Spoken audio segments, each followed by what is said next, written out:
So much, everyone, for joining us to our wonderful class talking about the personal prayer, the Hitbodedut. We know that many times in our lives we're finding ourselves in great challenges, like really the ground is just under our feet. We don't know what to do with our lives. The pain, the stress, the sorrow is overwhelming, and people don't have the tool. People don't have the knowledge of what to do with all those struggles, what to do with all that pain, what to do with all those issues that are hard to handle, that we don't know how to solve, that we don't have a clue what we should do with them because it doesn't seem like they're going anywhere. The maker of the universe gave us the most powerful advice, and it is to connect ourselves to Him in any life situation. And the main connection we can have with Him is through prayer. Prayer is the tool that is connecting us to the maker of the universe, and by that, connecting us to an endless source of power, the Almighty, the one who has all the powers. He is the one who gave us the tool, the bridge, to connect ourselves to Him by using it. And the prayer is the easiest thing in the world. It is the highest thing. It is the most powerful thing.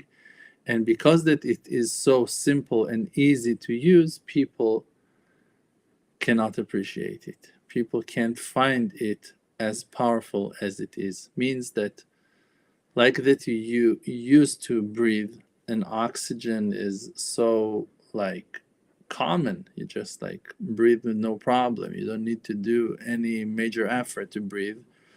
So you don't appreciate air. Only a person who is, God forbid, suffocating, starting to appreciate air. But the most essential thing, like air, like water, things that are simply here for us, they are the things that our lives depends on, but we seem not to appreciate it because of the great closeness of ours to that, because it's so mundane, because it became to be so available. The power of prayer is exactly the same. You can just talk to the maker of the universe, the most simple words from your heart, just to tell him what you feel, what you need, what you hope for, what you desire. And if you were honest, your prayer will be accepted. If you were truthful, your wish will be Hashem's command. Means that Hashem will take your request and will answer it, will just reveal to you His loving kindness, His unconditional love to you. But it depends only on one thing after you pray, that you'll be honest while praying.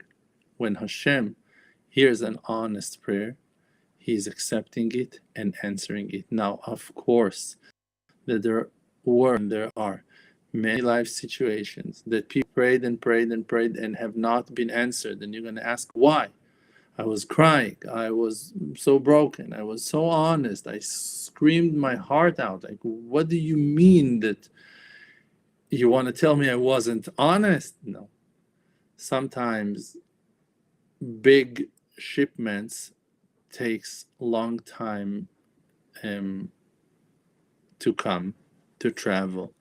Sometimes when you ask for big things, there are many things that are chained to that thing that you asked. And that's why it is being delayed. Because, for an example, you can ask, please Hashem, I want to buy a house. Now, let's say for an example, it's true, the maker can do whatever he wants. In a minute he can create a house, boom, there's a house on the hill close to the lake. Yeah, Hashem can make wonders, but there is a specific house that is your house. There are unique and special sparks that belongs to you that are inside a certain house. Now, even if you asked for a house and Hashem, He knows exactly which house is the house that you should receive, there are some things that still needs to take place before you will be able to enter into that house with blessing. Therefore, waiting and keep on hoping and adding more prayers are needed for the completion of that great achievement, that your prayer will be answered and that you will receive what you requested. The maker of the universe, He is building the blessing for us in ways that the blessing won't satisfy us only in a temporary way, just for good, forever and ever, and that the blessing will never end, and that the outcomes of that blessing will affect your surroundings as well and heal them and support their faith and their trust in Him. And sometimes, if you just gonna reach your success today, you might find yourself drifting away from your loved ones. Many people who made a lot of money, for an example, gained some big prizes, lotteries, they received a blessing that was too large for their capacity, for their ability to handle, and therefore they found themselves struggling with their families, with their business partners, with their colleagues, with their life, and losing more than they gained with that $1,000,000 or $1,000,000,000,000 price.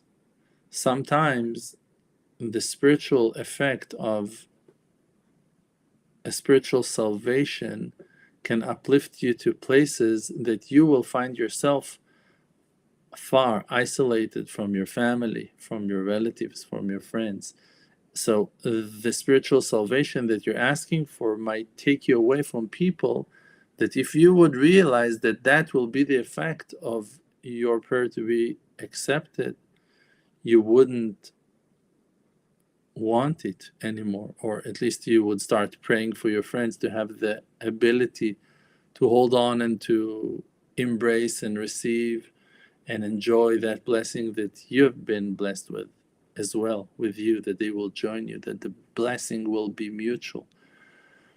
So the Maker works in mysterious ways many times, in many aspects. So many times we find ourselves in places that we are asking for something and it seems as if it's not happening, but the truth is that the vessels are being built, the containers are being filled, and there is no prayer that goes up and comes back empty-handed. It's not a nature that exists in the world. It's not a power that exists that prayers will go lost. The Zohar Kadosh is saying, even there is no goodwill that goes lost. Leit re'uta tava de'it avid.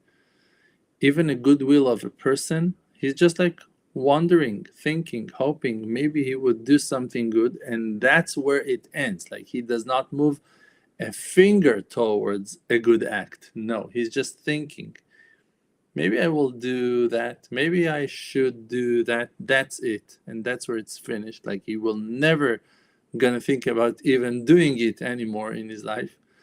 That is already standing in front of the Maker's eye and holding that merit for that person in the future to come. It's written that in heavens, in Shamaim, when a person is after 120 standing in heaven's court, even if the sentence was that he will go down to hell because he did not atone in his lifetime, he never came back from all his sins, and he stayed stubborn with his like bad attributes, and the sentence in heaven's court was for that person to go straight to hell, while he is falling into that swallowing fire, there is a hidden step that might stop him from that fall. and it's just jumping out of the air, out of nowhere, while that person is dropping and falling to hell, and it's stopping him. If once in his lifetime he was considering to do tshuva, considering to atone for his sin, like he was thinking, maybe I should regret on what he did not regret. He did not do tshuva. He did not say, oh man, it was a mistake. Why have I done that? A person did not do tshuva, but thought maybe he will do tshuva while he is falling. After 120 years of sinning, he will find himself suddenly stopping on a hidden step, clear and hidden in the middle of the sky, while he's falling to hell, to the firing pit. And over there on that stand, he will have an opportunity. If he will do tshuva, he will not enter to hell. But if he won't do tshuva, poof, it's gone. The step will just dissolve and disappear, and he will complete his journey down to hell to be cleansed and purified from all his sins. But look at that mercifulness of the Maker. Even if the person did not do tshuva in his life, but once in his life he considered doing tshuva, they will give him a chance to do tshuva before he will be punished. And if he will take that opportunity and will realize that he is one way down and that he wants to do tshuva, and he will start confessing in front of the Maker, in that moment his tshuva will be accepted and he will rise back to the highest levels of them all. So think about that mercy and kindness of the Maker that gives us such amazing opportunities, and especially in this lifetime, that in any moment of your life you can just like freeze, stop, and start confessing. What's the problem? Look, Hashem, today I was not acting right. Today, Hashem, I was not thinking right. Today, Hashem, you saw, I was thinking, I was saying, I had those feelings, those emotions, and it took me to that negative place, Hashem. Like, where is the problem? I'll tell you where is the problem. The problem is that there is a great course in our website, and it is a course of individual prayer, and it's to walk on a personal journey hand in hand with me, Rav Dror, and to learn fascinating classes, amazing lessons about the personal prayer. But you haven't taken that course yet. You haven't entered emuna.com, and then to our services, and then to our courses, and then to watch that course, and then to follow step by step and start practicing and learning how to open your heart and how to talk to the Maker.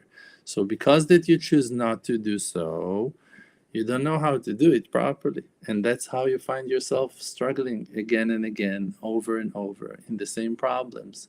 But once you purchase that skill of individual prayer, and you start talking to the Maker of the universe from the heart, and you learn how to do it out of joy and out of sorrow, out of stress and out of fear, out of great hopes and desires, and also when you don't have words, there are advice for that as well. There are amazing advice of what to do in those situations that you find yourself dry as a wood, that you don't have no words to express your heart, your feelings. What should you do? You should go and sign up for that course, and over there you'll get all the answers to all your needs, and the wonders and miracles will start happening in your life. The power of prayer is the powerful tool that we've been blessed with, like we said before. The Ra in Masechet Brachot is saying, Kerum was that thing that is in the peak of the world that people disrespect. It's prayer that is in the highest place of them all, and people cannot appreciate it. When you realize of the blessing and the gift that you've been blessed with by the Maker that allowed you to open your mouth and to speak with Him. And when you speak with Him, immediately the gates of mercy and kindness are being open for you. The gates of bounty are being open for you. And if you don't know how to believe in yourselves, and if you don't know how to connect yourself to the Maker, and if you don't have a clue how to do it, this is the time to learn it. And this is why we all need to learn from teachers, from people that has more experience than us. Once I went to meet a very important righteous man. His name is Rabbi Alter David Chaim Stern. May Hashem lengthen his life and give him complete health and happiness for until 120, and to see the great redemption. When I entered to his office, he called me to sit and we spoke. It was a long and deep conversation. In a certain moment, he started praising me and saying gigantic, enormous praises about me. And his helper was standing, listening and hearing those words from this righteous rabbi. That rabbi was a student of the Chazon Ish. Like, we're talking about a great righteous man.